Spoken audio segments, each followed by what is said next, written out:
कल्पना कीजिए, एक ऐसा प्राणी जिसकी सांस में जहर है, जिसका स्पर्श मृत्यु है, जिसकी आंखों में समूचा ब्रह्मांड समाया है। और फिर कल्पना कीजिए कि उस प्राणी को खुद महादेव ने अपने गले में धारण किया। क्यों? क्योंकि वो कोई साधारण सर्प नहीं था, वो था वासुकी, नागों का राजा। वो सर्प जिसने एक बार अपना पूरा शरीर रस्सी की तरह दे दिया ताकि देवता और असुर मिलकर सृष्टि को बचा सके। वो राजा जिसने असहनीय दर्द में भी मुंह नहीं खोला। वो भक्त जिसके बारे में खुद भगवान कृष्ण ने गीता में कहा, सर्पों में मैं वासुकी हूं। लेकिन दोस्तों, वासुकी की कहानी सिर्फ समुद्र मंथन तक नहीं रुकती। उनकी कहानी में है एक कठोर तपस्या जिसने शिव को पिघला दिया, एक श्राप जिसने पूरी नाग जाति को तोड़ दिया, और एक ऐसा त्याग जिसे तीनों लोगों ने याद रखा। क्या वासुकी सिर्फ एक सर्प थे या एक दर्शन, एक जीवन सत्य? आज की इस यात्रा में आप जानेंगे वासुकी की वो कहानियां जो ग्रंथों में दबी रह गईं, वो सच्चाइयां जो आपकी अपनी जिंदगी से सीधी जुड़ती हैं। तो बने रहिए हमारे साथ, क्योंकि ये सिर्फ एक कहानी नहीं, ये उस राजा की गाथा है जिसने खुद को मिटाकर दुनिया को बचाया।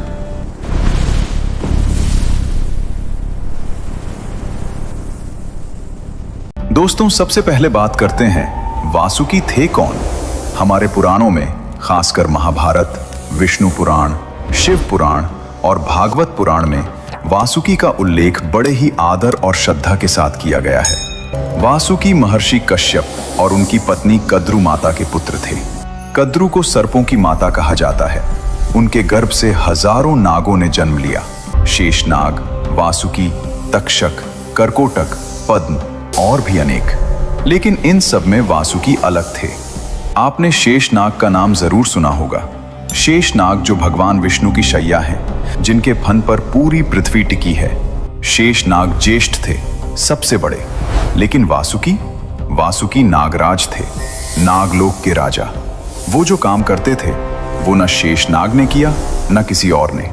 अगर शेषनाग शक्ति और धैर्य के प्रतीक हैं, तो वासुकी त्याग और भक्ति के। शेषनाग विष्णु की सेवा में है, वासुकी शिव के गले में है। दोनों महान, लेकिन दोनों के रास्ते अलग, दोनों की कहानियां अलग। वासुकी के बारे में ग्रंथों में कहा गया है कि उनके पास एक अद्भुत नागमणि थी जो उनके मस्तक पर चमकती थी। इस मणि की रोशनी इतनी तेज थी कि अंधेरे में भी पूरा नागलोक जगमगा उठता था। उन्हें 9 फनों वाला भी कहा जाता है। हर फन एक दिशा का, एक शक्ति का प्रतीक। उनकी आंखों में एक अजीब सम्मोहन था। कोई भी उनकी आंखों में देखता तो उसे अपनी गलतियां खुद याद आ जाती थी। वो न्याय के राजा थे, ना कमजोर पर अत्याचार करते थे, ना शक्तिशाली से डरते थे। लेकिन उनकी सबसे बड़ी पहचान थी उनकी भक्ति। वासुकी नागलोक के राजा थे।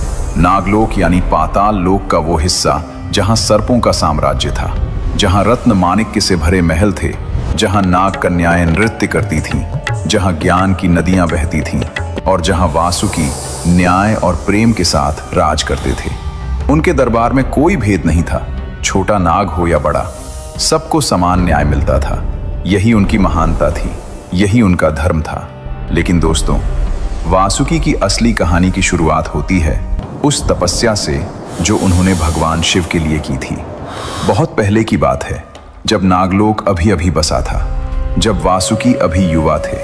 वासुकी ने सुना था शिव के बारे में, उन महादेव के बारे में जो तीनों लोकों के स्वामी हैं, जो भस्म लगाते हैं, जो श्मशान में रहते हैं, जो मृत्यु से भी नहीं डरते। और वासुकी के मन में एक इच्छा जागी, मैं इन्हीं की सेवा करूंगा, इन्हीं को अपना सब कुछ दूंगा।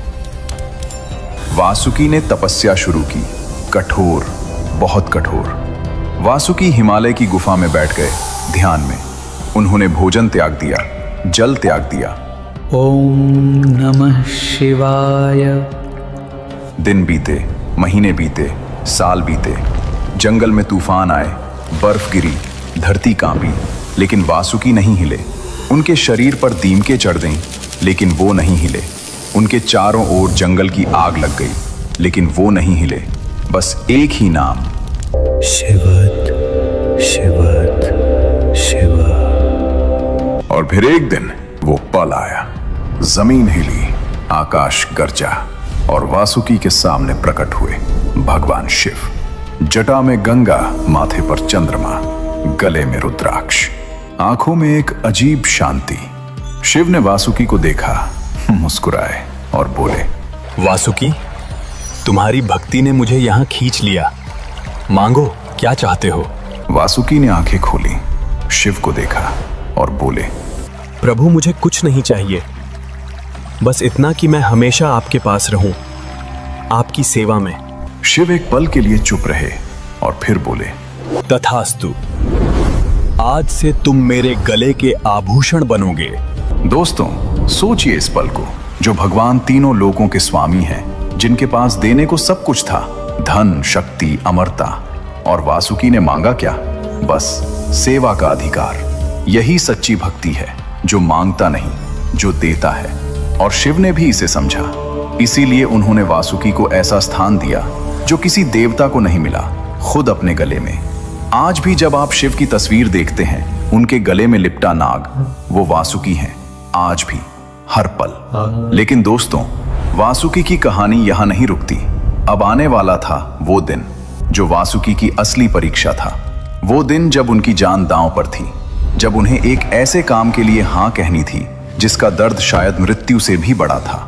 त्रेता युग की बात है। देवताओं और असुरों के बीच हमेशा से युद्ध चलता रहता था। देवता जीतते, असुर हारते, फिर असुर जीतते, देवता हारते। एक बार देवताओं को ऋषि दुर्वासा का श्राप मिला। उनकी दिव्य शक्ति क्षीण हो गई। देवताओं के राजा इंद्र अपना राज खो बैठे। स्वर्ग पर असुरों का कब्जा हो गया। देवता भागते भागते भगवान विष्णु के पास पहुंचे। विष्णु जी ने कहा, घबराओ नहीं, क्षीर सागर का मंथन करो, उससे अमृत निकलेगा। वो अमृत पीकर तुम अमर हो जाओगे, फिर कोई असुर तुम्हें नहीं हरा सकेगा। लेकिन समुद्र मंथन करना आसान नहीं था। मंथन के लिए मंदराचल पर्वत को मथानी बनाना था, और मथानी के लिए एक रस्सी चाहिए थी। कोई साधारण रस्सी नहीं, ऐसी रस्सी जो पूरे मंदराचल पर्वत को थाम सके, जिसमें इतनी शक्ति हो कि देवता और असुर दोनों मिलकर खींचें तो भी टूटे नहीं। ब्रह्मा जी बोले, इस काम के लिए सिर्फ एक ही रस्सी काम आएगी। देवता उत्साहित हुए। कौन सी? ब्रह्मा जी ने कहा, वासुकी।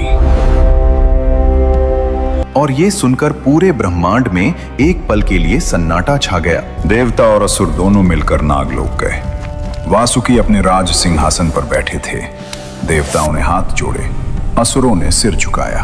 बोले, हे नागराज, हमें आपकी जरूरत है, समुद्र मंथन के लिए, सृष्टि की रक्षा के लिए। वासुकी समझ गए क्या मांगा जा रहा है। वो जानते थे इस काम में क्या होगा। पर्वत का भार उनकी पीठ पर होगा, दोनों तरफ से खिंचाई होगी, उनका शरीर टूटेगा, उनके घाव होंगे, उनका जहर बाहर निकलेगा। एक पल वासुकी चुप रहे और फिर बोले, मैं तैयार हूं। मंथन शुरू होता है। मंदराचल पर्वत समुद्र के बीच रखा गया। वासुकी ने उसके चारों ओर अपना शरीर लपेट लिया। देवता एक तरफ खड़े हुए, असुर दूसरी तरफ, और खिंचाई शुरू हुई। 1, 2, 3। पर्वत घूमा, समुद्र हिला, लेकिन साथ ही वासुकी का दर्द शुरू हुआ। पर्वत का वजन उनकी रीढ़ पर था, दोनों तरफ से खिंचाव था। उनका शरीर जगह जगह से छिल रहा था, लेकिन वो कुछ नहीं बोले, चुपचाप सहते रहे। भगवान विष्णु ने एक चतुर योजना बनाई थी। उन्होंने देवताओं से कहा, वासुकी की पूंछ की तरफ खड़े रहो। असुरों ने सोचा, हम तो सिर की तरफ रहेंगे, सिर में शक्ति होती है, हम ज्यादा ताकत से खींचेंगे। उन्हें नहीं पता था विष्णु ने उन्हें फंसा दिया था। जैसे जैसे मंथन तेज हुआ, वासुकी के मुंह से धुआं निकलने लगा, आग के गोले निकलने लगे, और वो सीधे असुरों के मुंह पर जा रहे थे। असुर जलने लगे, भागने लगे, चिल्लाने लगे। लेकिन वासुकी को पता भी नहीं था कि उनका दर्द देवताओं की रक्षा कर रहा है, उनकी तकलीफ किसी के काम आ रही है। मंथन होता रहा, एक के बाद एक अद्भुत अकल्पनीय चीजें निकलने लगी। कामधेनु, वो गाय जो हर इच्छा पूरी करती है, उच्चैश्रवा, 7 मुखों वाला दिव्य घोड़ा, ऐरावत, 4 सूंड वाला श्वेत हाथी जो इंद्र का वाहन बना। कल्प वृक्ष, वो पेड़ जिसके नीचे बैठने से हर कामना पूरी होती है। रंभा जैसी अप्सराएं जिन्होंने स्वर्ग को सजाया।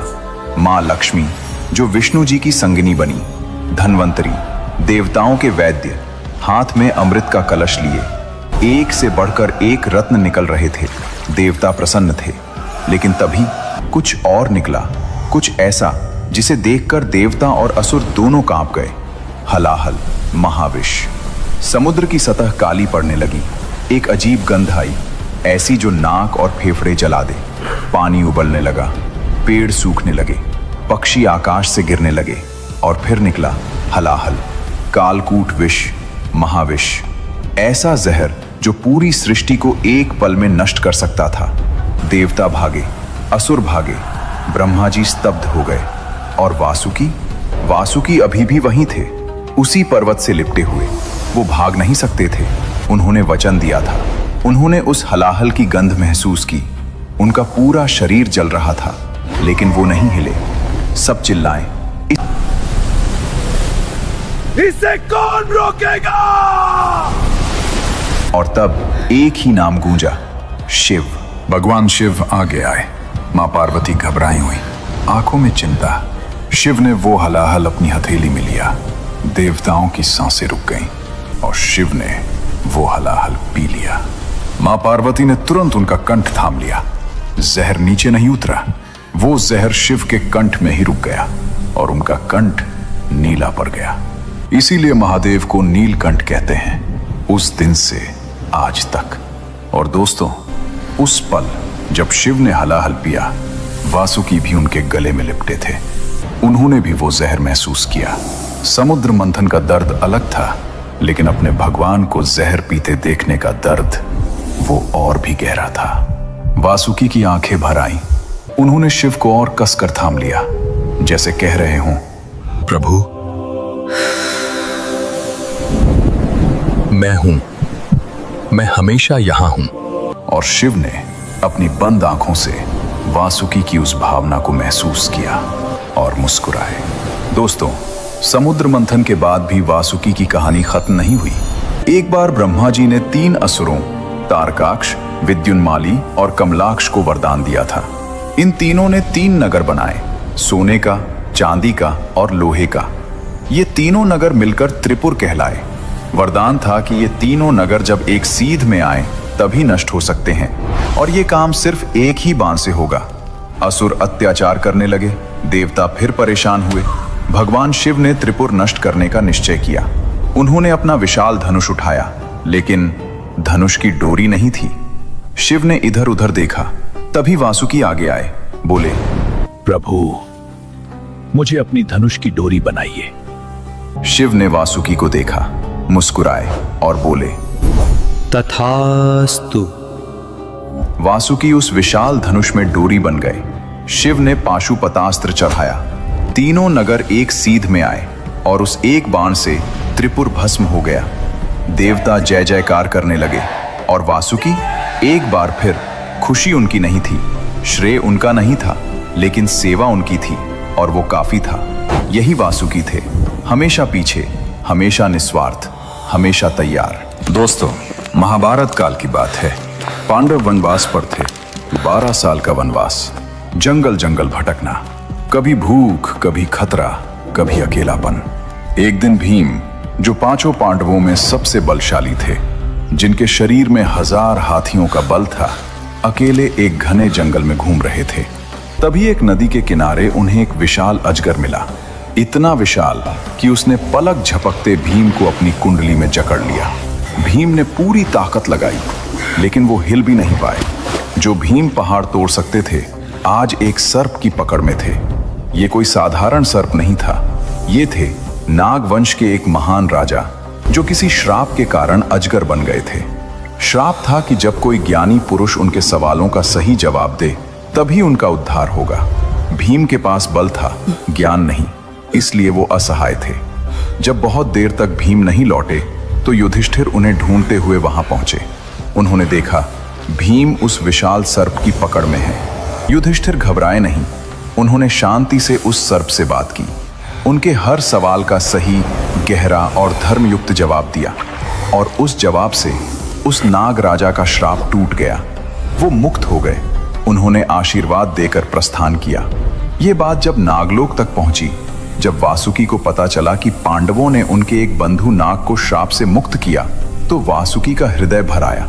उन्होंने भीम को बुलाया और अपना आशीर्वाद दिया। 10,000 हाथियों का बल। भीम जो पहले से ही अजेय थे, अब और भी शक्तिशाली हो गए। दोस्तों, अब तक आपने देखा कि वासुकी ने कितना त्याग किया, कितना दर्द सहा, कितनी बार सबकी मदद की। लेकिन एक दिन ऐसा आया जब वासुकी खुद टूट गए और इस दर्द की जड़ थी उनकी अपनी मां कद्रू। हुआ यूं कि एक बार कद्रू और उनकी सौतेली बहन विंता के बीच एक शर्त लगी। शर्त थी, देवताओं के दिव्य घोड़े उच्चैःश्रवा की पूंछ किस रंग की है। कद्रू ने कहा काली है, विंता ने कहा सफेद है। जो हारे वो जीतने वाले की दासी बनेगी। अब असलियत ये थी कि घोड़े की पूंछ सफेद थी, यानी कद्रू हारने वाली थी। लेकिन कद्रू को दासी नहीं बनना था, तो उन्होंने अपने नाग पुत्रों को बुलाया और कहा, जाओ उस घोड़े की पूंछ पर लिपट जाओ। बाल बाल काले दिखने चाहिए। कुछ नागों ने डर के मारे हां कर दी, लेकिन कई नागों ने साफ मना कर दिया। बोले, माँ ये झूठ है, यह पाप है, हम नहीं करेंगे।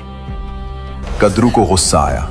उन्होंने उन सभी नागों को श्राप दे दिया, तुम सब एक दिन अग्नि में जलोगे। एक मां ने अपने ही बच्चों को श्राप दे दिया, सिर्फ इसलिए कि उन्होंने झूठ बोलने से मना किया था। और उस एक श्राप का बोझ पूरी नाग जाति को उठाना था। वासुकी को जब ये पता चला, उनका मन भारी हो गया। वो जानते थे मां का ये पाप एक दिन भारी पड़ेगा। दोस्तों, ये श्राप सच हुआ। महाभारत के बाद कुरुवंश में एक राजा हुए, जन्मेजय। वो राजा परीक्षित के पुत्र थे और परीक्षित अर्जुन के पोते थे। एक दिन नाग तक्षक ने राजा परीक्षित को डस लिया। परीक्षित की मृत्यु हो गई। जन्मेजय टूट गए। पिता की मृत्यु का दर्द असहनीय था और वो दर्द धीरे धीरे क्रोध में बदल गया। जन्मेजय ने सोचा, सिर्फ तक्षक को नहीं, पूरी नाग जाति को खत्म करूंगा। उन्होंने एक महायज्ञ शुरू किया, सर्प यज्ञ। ये यज्ञ कोई साधारण यज्ञ नहीं था। इसमें मंत्र पढ़े जाते थे और हर मंत्र के साथ एक नाग का नाम लिया जाता था और वो नाग चाहे कहीं भी हो, खिंचता चला आता था, सीधे उस धधकती अग्नि में। मंत्र शुरू हुए, आग धधकने लगी और नाग एक एक करके उस अग्नि में गिरने लगे। छोटे नाग, बड़े नाग, बूढ़े, बच्चे, माताएं, सब। नागलोक में हाहाकार मच गया। चारों तरफ चीखें थीं, रोना था, दर्द था। वो श्राप सच हो रहा था जो कद्रू ने कभी गुस्से में दिया था। और वासुकी वो नागलोक में बैठे थे और हर उस आवाज को सुन रहे थे। हर मंत्र के साथ एक नाम, हर नाम के साथ एक चेहरा, हर चेहरे के साथ एक याद। यह तो मेरे दरबार का सेवक था। यह तो मेरे भाई का मित्र था। यह तो अभी बच्चा था। वासुकी की आंखें भर आईं। जो राजा कभी नहीं रोए थे, समुद्र मंथन के दर्द में नहीं रोए, त्रिपुर दहन में नहीं रोए, आज रो रहे थे। उनकी प्रजा जल रही थी, उनके भाई जल रहे थे और वो कुछ नहीं कर सकते थे क्योंकि ये श्राप था, उनकी अपनी मां का श्राप। वासुकी के मन में एक ही सवाल था, क्या एक मां की गलती की सजा हमेशा बच्चों को मिलती है? क्या एक झूठ पूरे वंश को मिटा सकता है?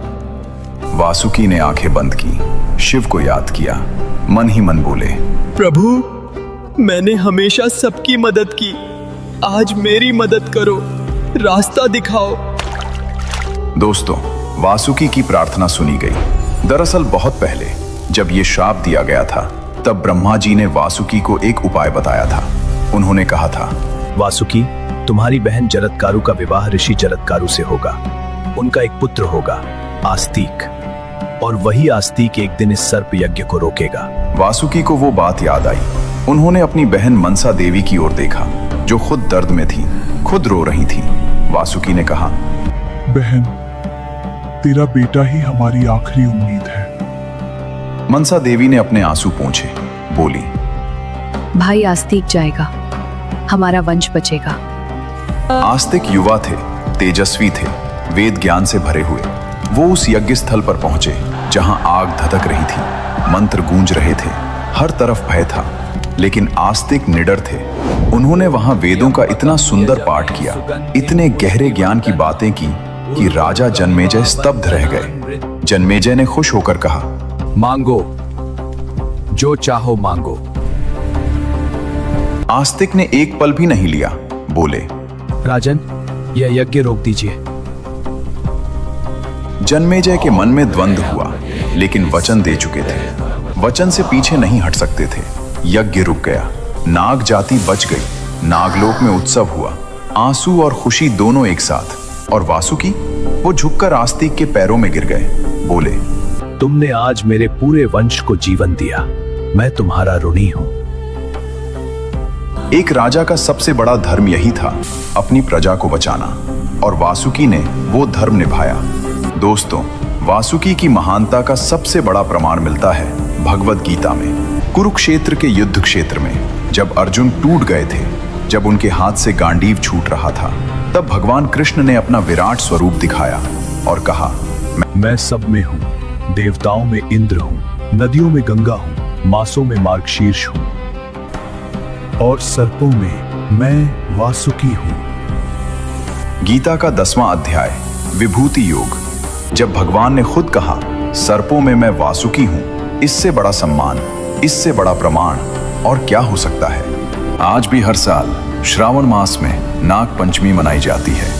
उस दिन नागों की पूजा होती है, दूध चढ़ाया जाता है। ये पूजा किस लिए? वासुकी की याद में, उनके त्याग की याद में, उस राजा की याद में जिसने कभी मांगा नहीं, बस दिया। और हर शिवलिंग पर जो नाग लिपटा है वो वासुकी है। आज भी हर मंदिर में, हर शिवलिंग पर वो आज भी अपने भगवान की सेवा में है। तो दोस्तों, ये थी वासुकी की वो अद्भुत गाथा। वो नाग जिसने तपस्या से शिव को पाया, वो राजा जिसने खुद को रस्सी बनने दिया ताकि अमृत निकले, वो भक्त जिसने हलाहल के दर्द में भी अपने भगवान को थामे रखा, वो रक्षक जिसने अपनी पूरी प्रजा को बचाने के लिए रास्ता निकाला, और वो महान आत्मा जिसके बारे में खुद भगवान कृष्ण ने कहा, सर्पों में मैं वासुकी हूं। वासुकी हमें सिखाते हैं, सच्ची भक्ति वो नहीं जो मांगती है, सच्ची भक्ति वो है जो देती है। सच्चा राजा वो नहीं जो सिंहासन पर बैठे, सच्चा राजा वो है जो प्रजा के लिए खड़ा हो। और सच्चा प्रेम वो नहीं जो दिखावे में हो, सच्चा प्रेम वो है जो दर्द में भी साथ न छोड़े। अगले वीडियो में हम लाएंगे शेष नाग का रहस्य, तक्षक की कहानी और नागलोक का अनजाना इतिहास। अगर इस कहानी ने आपके मन को छुआ हो तो लाइक जरूर करें, कमेंट में लिखें जय नागराज वासुकी, और बताएं कि आपको वासुकी की कौन सी बात सबसे ज्यादा पसंद आई। चैनल को सब्सक्राइब करें और बेल आइकन दबाएं ताकि कोई कहानी छूटे नहीं। अगले वीडियो में मिलते हैं एक और रहस्यमय यात्रा के साथ। तब तक के लिए जय महादेव, जय नागराज।